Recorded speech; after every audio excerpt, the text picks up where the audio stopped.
Hey everyone, today's video is going to be about the current United States lunar return.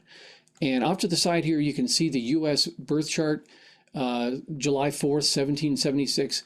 What's important about this chart is that the moon is at 2634 of Aquarius. And how this works is every 29 and a half days, or about every month, the moon will make its way through all the different signs and come back. And when it reaches that exact point of 2634 of Aquarius, it creates a new cycle. And we actually create a chart for that seen here. So you can see the current cycle began back on April 5th. The next cycle begins on May the 2nd. And I will make a video prior to that occurring. But since this is my first video on a lunar return, I'm sort of in the middle of the one that we're in. So basically, we can start with acknowledging that the moon is at 2634. That's how you know we got the right chart. If I were to say one thing about this chart, it's very benign. When I look at cycle charts like this, I'm always going to look at the 10th house.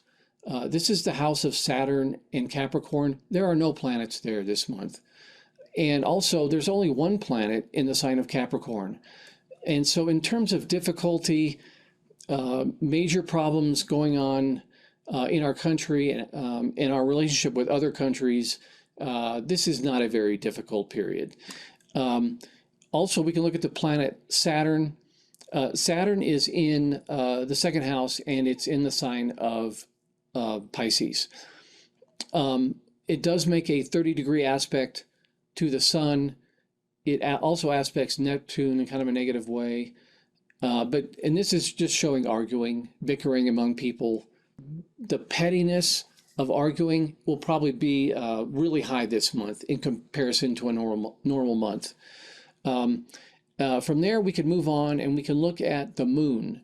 Now, the moon represents our land. It's the people that live in the United States. It's kind of how we're doing from a family point of view. And it's really not doing a whole lot in this chart. Again, it's in the second house, obviously in the sign of Aquarius, but it's really only making one aspect to Mercury, and that's a sextile. And it shows that we're doing a lot of talking. There's a lot of communicating. And because it's in the sign of Aries, that's where I'm getting that a lot. The sign of Aries is Mars, lots of action, lots of interaction.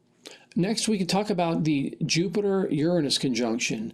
And where it fell in this chart is kind of interesting and important. Jupiter and Uranus are right at the fifth house cusp. And the fifth house is Leo. It's our social life. It's social media. And so it's going to expand all that and make it very active for this period. But what's important here is that this Jupiter-Uranus conjunction is opposing the 11th house cusp. And this is where you're going to get lots of action. What this means is the American people, this particular solar cycle, will be searching for truth. And they'll be doing that, obviously, through social media and other means. But this isn't going to happen very often. This month is going to stand out in terms of our need and our desire to answer questions. And what's interesting is Saturn over here at 14 degrees, it's making a trine to this house cusp as well. Saturn is taking on responsibility and hard work.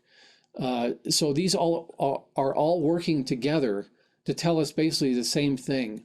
And then, which is the hard work to answer questions, to get to the truth. On top of that, Ceres is also making a sextile, and Ceres is the problem solver. So these are all working harmoniously together in terms of us as a country getting to the truth of certain issues. Next, if we look at the nation's economy, we can look at the planet Vader. Vader is in the second house in Pisces at 1 degree. But it's getting this aspect from Pluto of 30 degrees. That's difficulty. The problem here is that Pluto is in both Aquarius and the first house. Well, Aquarius is unusual, sudden, And the first house is Mars. Mars is fear. Understand that Pluto could have landed in any house. It landed in the first house. And this is not very fortunate for this 30-day period of our economy. And then the other part is Venus is also making an aspect to Vader from the third house, and it's in Aries. I would say that this will offset a little bit the influence of Pluto, but Pluto is much worse than the Venus. So we're going to have more of a downside to our economy than an upside in terms of stock market and indicators and that kind of thing. So this was just a quick rundown of the current lunar cycle for the United States. Thanks for watching. We'll see you next time.